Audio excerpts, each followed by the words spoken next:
New year کی celebration کے point of view سے بعض لوگ اسے ایک مذہبی ایکٹیویٹی کے طور پر پریزنٹ کرتے ہوئے اس کے اوپر بدعت کا فتویٰ لگاتے ہیں۔ السلام علیکم ورحمۃ اللہ وبرکاتہ۔ انجینئر محمد علی مرزا نے ہیپی نیو ایئر کہنا گناہ ہے اور نیو ایئر وش کر سکتے ہیں، اس کے بارے میں قرآن اور حدیث کے حوالے سے انہوں نے کچھ بتایا ہے، اور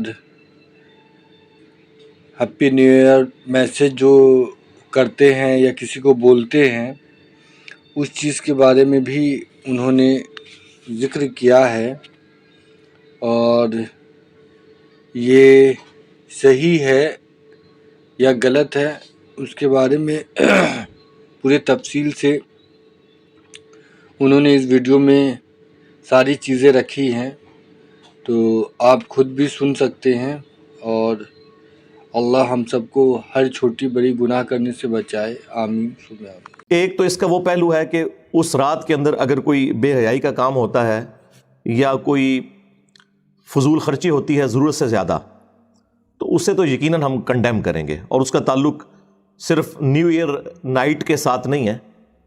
جب کبھی بھی اس طرح کی ایکٹیویٹیز ہوں گی ان میں جو ایک اسراف والا پہلو ہے، قرآن و سنت کے خلاف ایکٹیویٹیز والا پہلو ہے، اس کو تو ہم کنڈیم کریں گے، اس کا اسپیسیفکلی کسی ایک رات کے ساتھ تعلق نہیں ہے۔ لیکن فی نفس ہی کسی کو نئے سال کے اوپر ایک میسج کر دینا ہیپی نیو ایئر کا، خواہ وہ آپ یکم محرم کو کر رہے ہوں یا یکم جنوری کو کر رہے ہوں، تو اس میں کوئی شرعی گرفت والا معاملہ نہیں ہے، یہ آپ کے سوشل ایشوز ہیں، ان کے اوپر شریعت نے کوئی قدغن نہیں لگائی بھی۔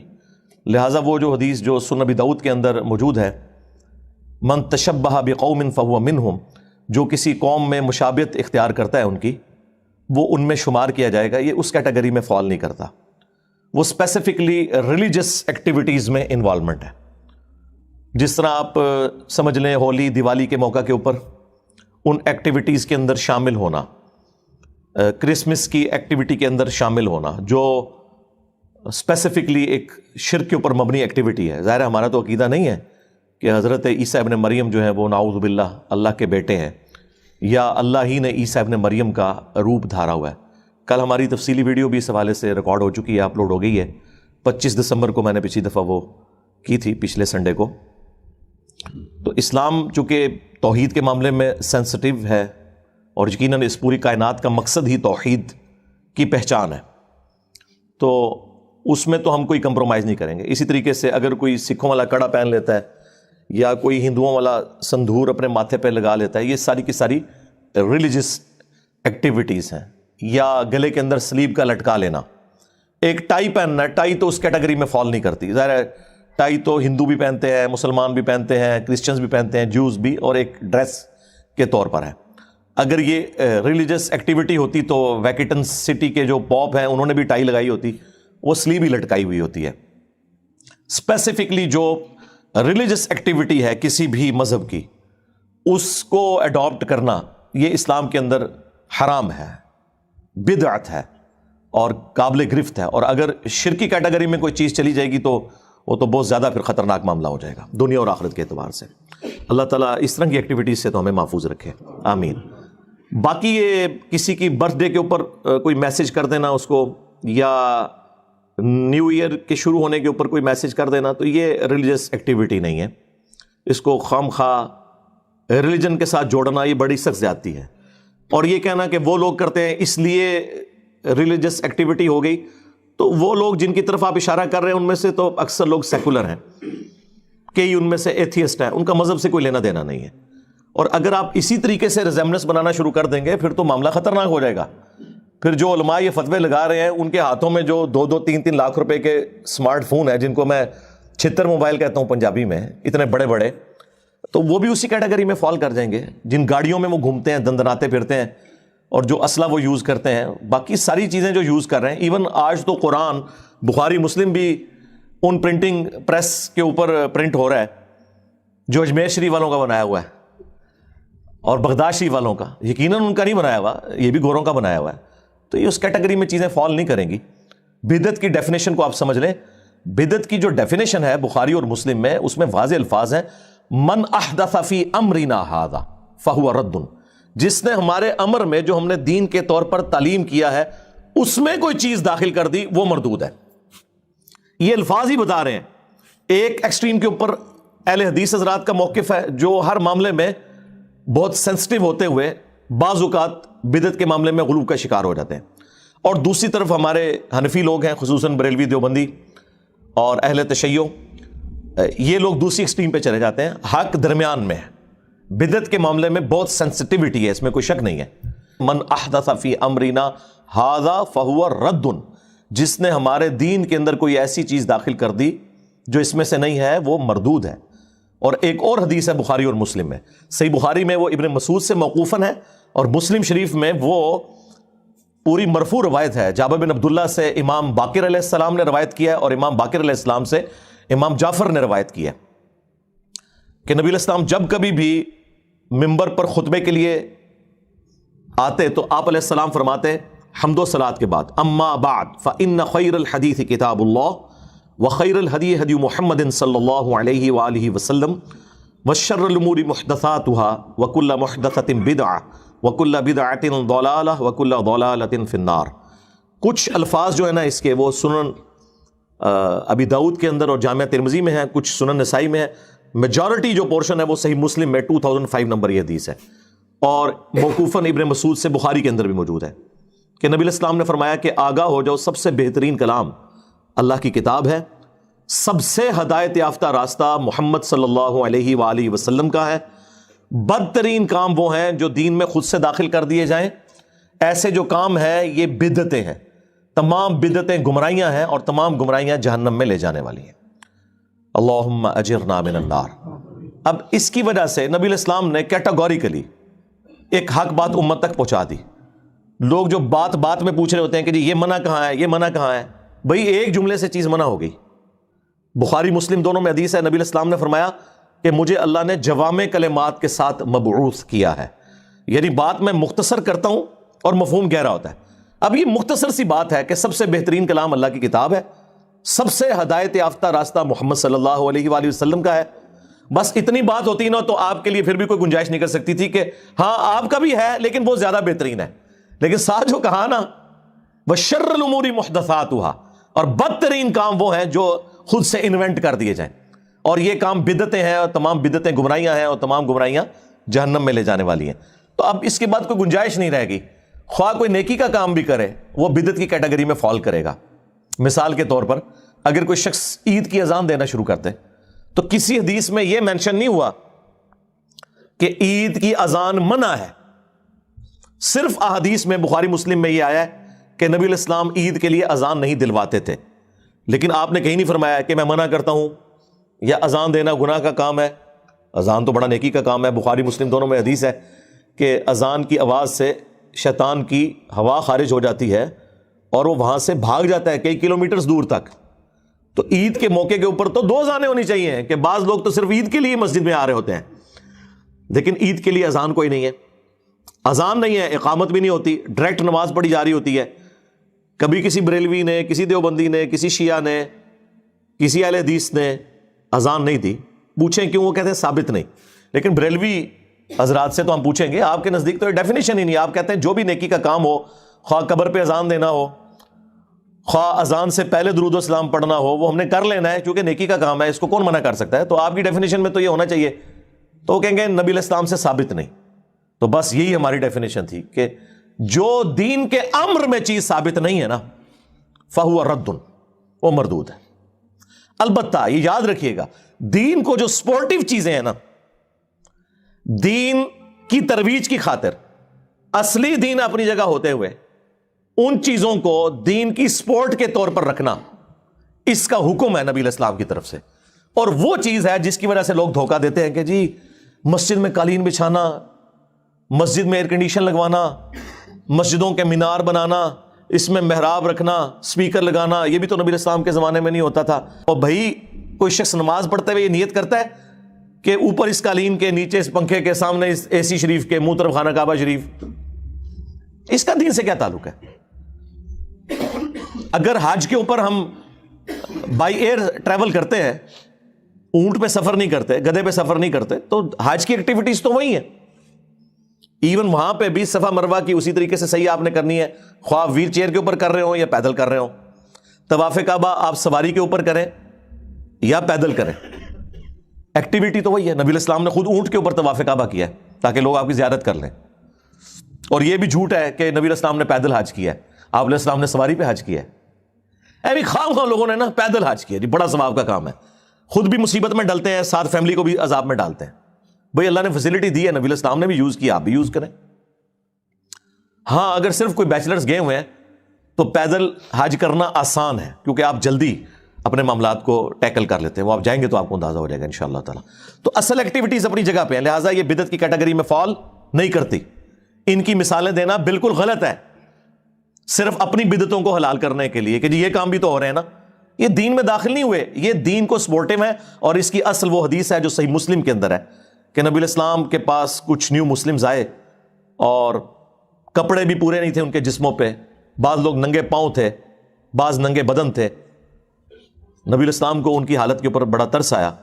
آپ علیہ السلام نے نماز کے بعد مسجد کے صحن میں ممبر لگوایا اور ایک بلیغ خطبہ ارشاد فرمایا جس میں آپ نے انفاق فی سبیل اللہ کی ترغیب دلائی اور فرمایا کہ اپنے آپ کو جہنم کی آگ سے بچاؤ, خواہ ایک کھجور ہی صدقہ کر کے ہو. اور اتنی ترغیب دلائی کہ لوگ اپنے گھروں میں گئے. سب سے پہلے ایک انصاری صحابی اٹھے, وہ اپنے گھر میں گئے اور جتنا سامان ایک بڑے بورے میں آ سکتا تھا وہ انہوں نے ڈالا اور اس بورے کو گھسیٹتے ہوئے مسجد نبوی کے صحن میں حضور کے سامنے لا کے رکھا. صحیح مسلم کے الفاظ ہیں کہ نبی علیہ السلام کا چہرہ مبارک تھوڑی دیر پہلے جو پریشانی کی وجہ سے غم کے آثار تھے وہ اس طرح چمکنا شروع ہو گیا جیسے سورج چمکتا ہے. خوش ہو گیا آپ. اور اصحاب کہتے ہیں کہ وہ انصاری اس بورے کو مشکل سے ہی اٹھا پا رہے تھے, وہ اتنا بھرا ہوا تھا. تو نبی علیہ السلام نے اس کی طرف متوجہ ہوتے ہوئے فرمایا کہ جس نے اسلام میں اچھا طریقہ جاری کیا, جتنے لوگ اس پر چلیں گے ان کا ثواب بھی اس کو ملے گا. کیونکہ اس بورے کو دیکھ کے باقی لوگوں میں بھی ہمت ہوئی کہ یار اگر یہ غریب آدمی اتنا صدقہ اور خیرات کر سکتا ہے تو ہم کیوں نہیں کر سکتے. تو لوگ دیکھا دیکھی اٹھے اور اس طریقے سے مسجد نبوی کے اندر ڈھیر لگ گیا سامان کا. تو پھر نبی علیہ السلام کا چہرہ مبارک سورج کی طرح چمکنا شروع ہو گیا. آپ نے فرمایا جس نے اسلام میں اچھا طریقہ جاری کیا, جتنے لوگ اس پر عمل کریں گے اس کا ثواب اس شخص کو ہوگا, اور جو عمل کر رہے ہیں ان کے اپنے ثواب میں بھی کمی نہیں ہوگی. یہ نہیں ہے کہ صرف اس ایک کو ثواب ہو رہا ہے, اس کو کلیکٹیو ثواب, ان کو انڈیویجول اپنی نیکی کا ثواب. اور جس نے اسلام میں برا طریقہ جاری کیا, جتنے لوگ اس پر عمل کریں گے اس کا وبال اس شخص کے اوپر ہوگا اور ان کے اپنے وبال میں بھی کمی نہیں ہوگی. لوگ کہتے ہیں نہیں ہم نے مولوی سے مسئلہ پوچھ لیا, ہمارے گناہوں کا بوجھ اٹھا لے گا. اللہ کے نبی علیہ السلام نے فرمایا نہیں, اپنا آپ نے خود اٹھانا ہے. البتہ آپ کے برابر ایکسٹرا بوجھ مفتی اعظم صاحب اٹھائیں گے جنہوں نے آپ کو غلط مسئلہ بتایا ہوگا. سارا بوجھ نہیں اٹھا سکتے, آپ نے اپنے حصے کا شیئر کرنا ہے. تو اس میں الفاظ ہے سنتن حسنتن, یا آپ اس کو اگر عربی لنگوسٹک کے پوائنٹ آف ویو سے دیکھیں گے تو سنتن حسنتن, سنتن سیئتن, اچھی سنت اور بری سنت. اس میں اچھی بدعت اور بری بدعت کا ذکر نہیں ہے, اچھے طریقے اور برے طریقے کا. تو طریقے تو اسلام میں اچھے جاری کرنے چاہیے. یہ ہم نے کتنا اچھا طریقہ جاری کیا ہے کہ ایک بہترین ریکارڈنگ کر کے یوٹیوب پہ چڑھاتے ہیں, پوری دنیا کے اندر لوگ الحمدللہ فیضیاب ہو رہے ہیں. یہاں تو 250-300 لوگ سنتے ہیں, لیکن وہی ویڈیو جب یوٹیوب پہ اپلوڈ ہوتی ہے 24 گھنٹے کے اندر 1 لاکھ سے زیادہ لوگوں تک تو ڈائریکٹلی پہنچ جاتی ہے, انڈائریکٹلی تو ملینز آف پیپل تک پہنچتی ہے. تو یہ ایک اسلام میں اچھا طریقہ ہے. اسی طریقے سے امام بخاری, امام مسلم نے حدیث کی کتابیں جو لکھی, یہ کوئی حضرت ابوبکر, عمر, عثمان, علی رضی اللہ عنہم اجمعین وعلیہم السلام اجمعین نے تو کوئی اپنی حدیث کی کتابیں نہیں لکھی, لیکن انہوں نے 30 صدی ہجری کے اندر محسوس کیا کہ جو صحابہ کرام کا, اہل بیت کا جو دین کا جو ٹرانسفر کرنے والا موڈ ہے اس کو ہم ریٹن فارم میں ایک جگہ سیو کر لیں. نبی علیہ السلام کے زمانے میں بھی تھا انڈیویجول لیول کے اوپر. وہ صحیح بخاری میں آتا ہے کہ حضرت ابو ہریرہ کہتے ہیں کہ عبداللہ بن عمر بن عاص کے پاس مجھ سے زیادہ احادیث ہیں کیونکہ میں زبانی یاد رکھتا ہوں اور وہ لکھ لیتے ہیں. اور یہ وہی عبداللہ بن عمر بن عاص ہیں جن کے بارے میں سنن نبی داؤد کے اندر اور مسند احمد میں حدیث موجود ہے کہ میں حضور کی ہر بات لکھ لیا کرتا تھا. پھر بعض اصحاب نے مجھے کہا کہ نبی علیہ السلام بھی تو انسان ہے, بعض اوقات غصے کی حالت میں ہوتے ہیں اور بعض اوقات خوشی کی حالت میں ہوتے ہیں, تم ہر بات نہ لکھا کرو. تو میں نے لکھنا چھوڑ دیا. تو نبی علیہ السلام نے بعد میں مجھ سے پوچھا کہ عبداللہ کیوں نہیں لکھ رہے, تو میں نے وہ عرض کر دیا. تو آپ نے فرمایا اپنی مبارک زبان کو پکڑ کے کہ اس زبان سے حق کے سوا کچھ نہیں نکلتا. صلو علی محمد و آل محمد, اللہم صلی علی محمد وعلی آل محمد واصحاب محمد وازواج محمد وامت محمد اجمعین الی یوم الدین۔ تو اصل موجود تھی، بعد میں پھر کتابیں تو ظاہر 30 صدی ہجری کے اندر باقاعدہ طور پہ بڑے پیمانے پہ کام ہوا، ویسے تو 2 صدی میں بھی آلموسٹ کام ہو چکا تھا اس حوالے سے کہ الموطا ممالک آ گئی تھی، لیکن میجارٹی کام 30 صدی ہجری کے اندر آ کے ہوا ہے۔ تو یہ اسلام میں اچھا طریقہ ہے، الیکٹرانک کاؤنٹر کے اوپر کاؤنٹنگ کرنا، تسبیحات کو گننا اسلام میں اچھا طریقہ ہے۔ پڑھنا وہی ہے آپ نے، اس پہ اگر آپ پڑھ رہے ہیں نا یا معین الدین چشتی پار لگا دے کشتی، تو وہ غلط ہوگا۔ اگر آپ اس پہ سبحان اللہ الحمدللہ پڑھیں تو بالکل ٹھیک ہے۔ تسبیح کے دانوں کے اوپر پڑھنا، اس پہ الگ سے میری ویڈیوز ریکارڈڈ ہیں۔ تو اسلام میں اچھا طریقہ یہ قیامت تک جاری ہوگا۔ 1972 میں بوئنگ 747 کی پہلی پرواز سعودی عرب لینڈ کی تھی، اس سے پہلے جتنے لوگ حج کے لیے جاتے تھے نا، 5 سالوں کے اندر ان کی تعداد ڈبل ہو گئی تھی۔ کسی بزرگ کی برکت سے نہیں، صرف ایئر لائن کا جو سفر شروع ہوا، کیونکہ لوگوں نے کہا کہ یہ تو بڑا سیف سفر ہے، کدھر 4 مہینے کا پیدل سفر، 3 4 ہفتے کا سمندری بحری جہاز کا سفر، اس میں سی سیکنس بھی ہوتی تھی، لوگوں کو وامٹنگ بھی 2 ہفتے، الٹیاں نہیں رکتی تھیں اس سمیل کی وجہ سے جو سمندر کی ہوتی ہے۔ اور کہاں جناب آپ 4 گھنٹے میں اسلام آباد سے بیٹھیں اور جدے لینڈ کر دیں اور پتہ ہی نہ چلے سفر کا۔ تو اس وجہ سے یہ تعداد اسی وقت 5 سالوں میں ڈبل ہو گئی تھی۔ تو یہ اسلام میں اچھا طریقہ ہوا۔ تو اس طرح کے اچھے طریقے وقتاً فوقتاً جاری رہے، قیامت تک جاری رہیں گے، اور اس کی اصل وہ حدیث رہے گی جس کی نبی علیہ السلام نے خود یعنی اجازت دی ہے، بلکہ حکم فرما دیا اس حوالے سے کہ وہ آپ کو ترغیب دلا دی کہ آپ کو بھی ثواب ہوگا۔ ڈاکٹر اسرار صاحب آج دنیا میں نہیں رہے، مولانا اسحاق صاحب دنیا میں نہیں رہے، لیکن ان کی ویڈیو سے لوگ استفادہ کر رہے ہیں، ان کے لیے صدقہ جاریہ ہے۔ مولانا مودودی نے جو کام کیا ہے لوگ اس سے استفادہ کر رہے ہیں، صدقہ جاریہ ہے۔ امام بخاری امام مسلم کے لیے صدقہ جاریہ ہے، وہ بھی صحیح مسلم کے اندر حدیث موجود ہے کہ میت کو 3 چیزوں کا ثواب پہنچتا ہے مرنے کے بعد بھی: صدقہ جاریہ جو اپنی زندگی میں کوئی نیکی کا کام کیا، اور دوسرا علم کی بات، جس طرح امام بخاری امام مسلم نے علمی کام کیا، ان کی وفات کے بعد بھی لوگ ان کو پڑھتے ہیں تو ان تک ثواب پہنچتا ہے، اور تیسرا جو نیک اولاد اس کے لیے دعا کرتی ہے۔ اولاد کے لیے تو خیر ویسے ہی ایک ماں باپ کے لیے اللہ تعالیٰ نے اسے صدقہ جاریہ بنایا ہے، وہ اصالِ ثواب پہ 10 طریقے، میری ویڈیو آپ دیکھ لیں تو آپ کو کلیئر ہو جائے گا۔ لہٰذا اس سے وہ بدعت والا کانسیپٹ جو انہوں نے لیا ہوا وہ بالکل غلط ہے۔ یہ دونوں ایکسٹریمز ہیں کہ ہر چیز کو بدعت کہہ دینا اور ہر چیز کو دین میں خود سے داخل کر دینا، یہ کہہ کہ جی اسلام میں تو اچھا طریقہ جاری کرنے کا حکم ہے۔ جب ہم یہ ساری چیزیں کلیریفائی کرتے ہیں نا، تو پھر یہ ایک سٹیپ آگے طے کرتے ہیں۔ جنہوں نے اپنی بدعتیں حلال کرنی ہوتی ہیں وہ کہتے ہیں کہ ٹھیک ہے، اگر شریعت کا حکم اسی طریقے سے اپلائی ہوتا ہے تو پھر ہر اس شخص کے اوپر اپلائی ہونا چاہیے جس نے نبی علیہ السلام کا کلمہ پڑھا ہے۔ پھر یہ تفریق نہ آپ کریں کہ صحابی بدعت شروع کر سکتا ہے اور غیر صحابی نہیں کر سکتا۔ ہم کہتے ہیں بالکل ٹھیک ہے، کہتے ہیں دیکھ لیں پھر حضرت عمر نے بدعت شروع کروا دی، تراویح کی جماعت جو کروائی تو یہ تو بدعت تھی۔ اگر حضرت عمر کو یہ رائٹ ہے تو ہمارے بزرگان دین کو کیوں نہیں رائٹ؟ اس کا پہلے تو علمی جواب ہے، بلکہ پکی والا جواب اسے کہیں۔ علمی جواب تو ہم علم کی فیلڈ میں تو ہم سب کو برابر سمجھتے ہیں، چاہے صحابی ہو یا غیر صحابی۔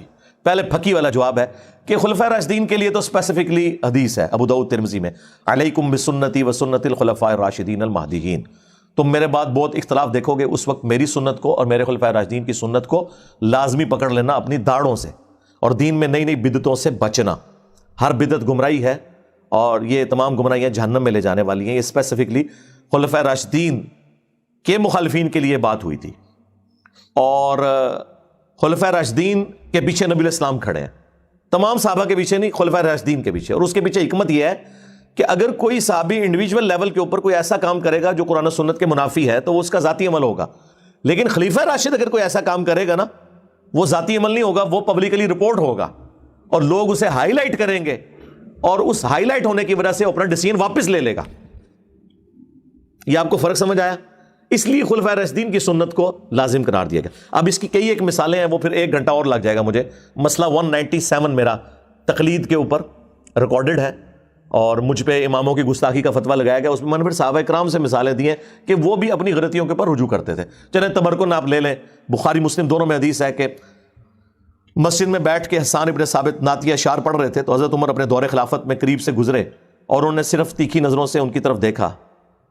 اس سے پہلے کہ حضرت عمر انہیں کچھ کہتے، حضرت حسان بول پڑے، حالانکہ حضرت حسان ابن ثابت کوئی دلیر صحابہ میں سے نہیں تھے، وہ شاعر تھے، درویش ٹائپ کے تھے، اور انہوں نے کہا عمر اس طرح نہ دیکھ، تم سے بہتر شخصیت مسجد میں ہوتی تھی اور میں انہیں بھی اشعار سناتا تھا، اور وہ رسول اللہ تھے صلی اللہ علیہ وآلہ وسلم۔ تو حضرت عمر نے یہ نہیں کہا کہ تو مجھے دین سکھائے گا، میں خلیفہ راشد ہوں، میری بھی پیروی کا حکم ہے۔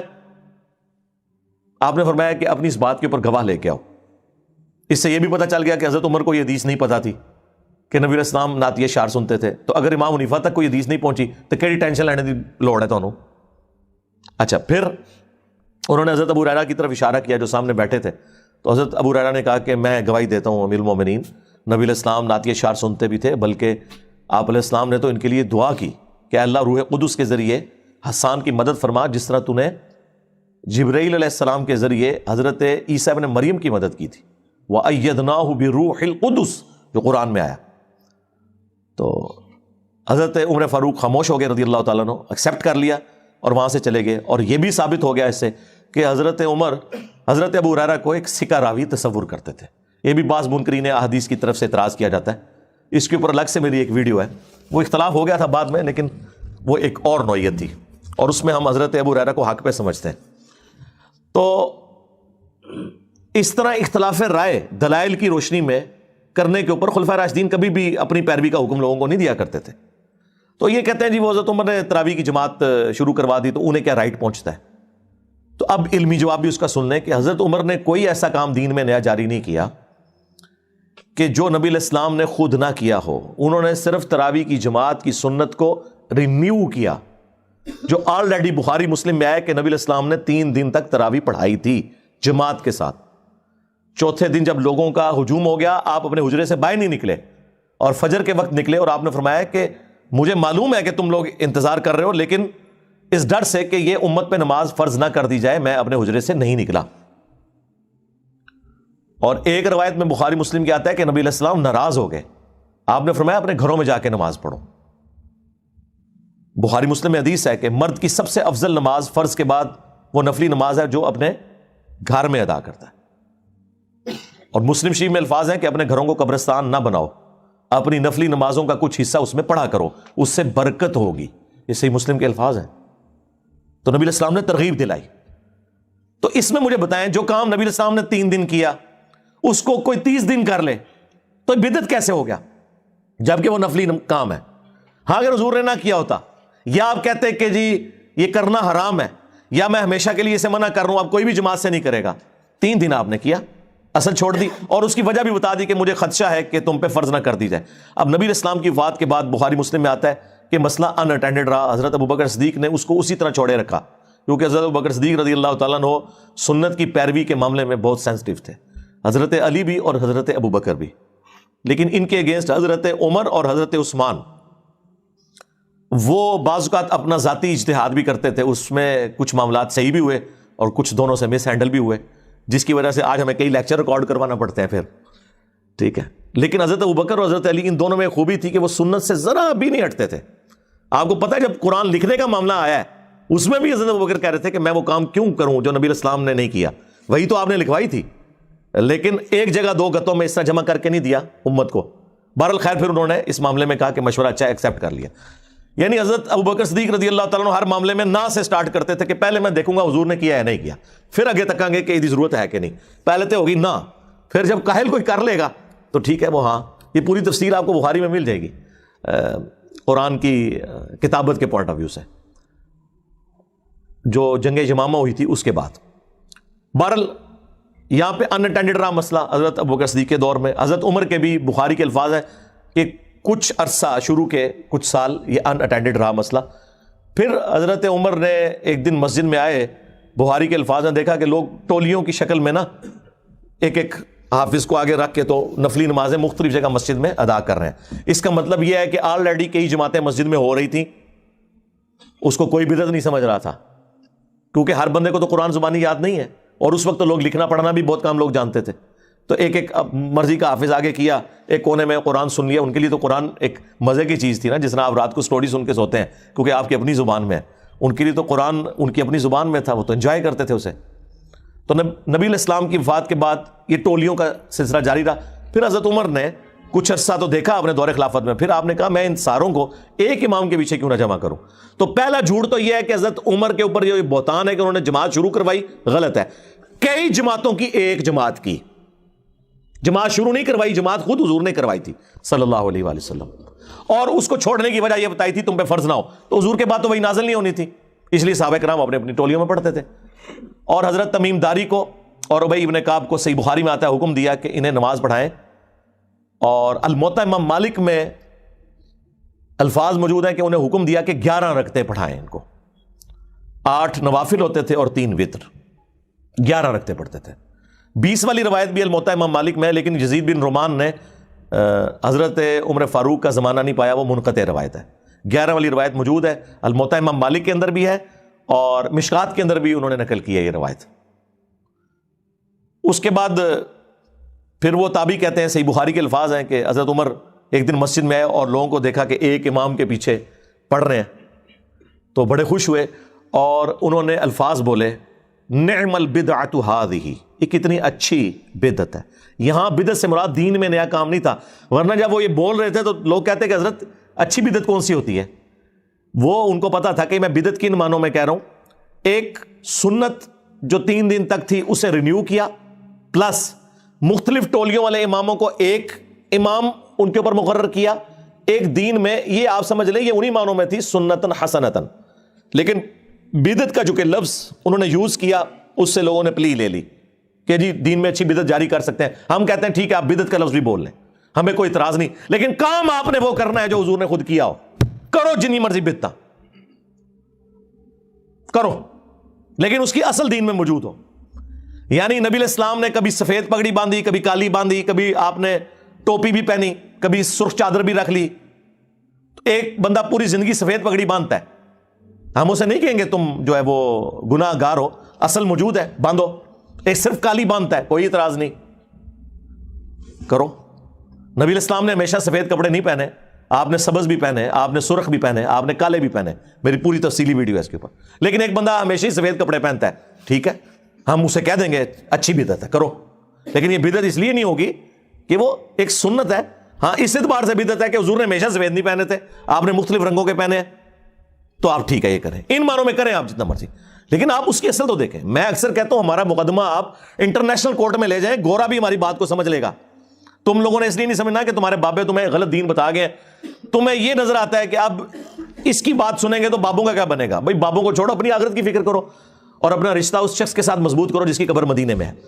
صلو علی محمد وآل محمد، اللہم صلی علی محمد وعلی آل محمد واصحاب محمد وازواج محمد اجمعین الی یوم الدین.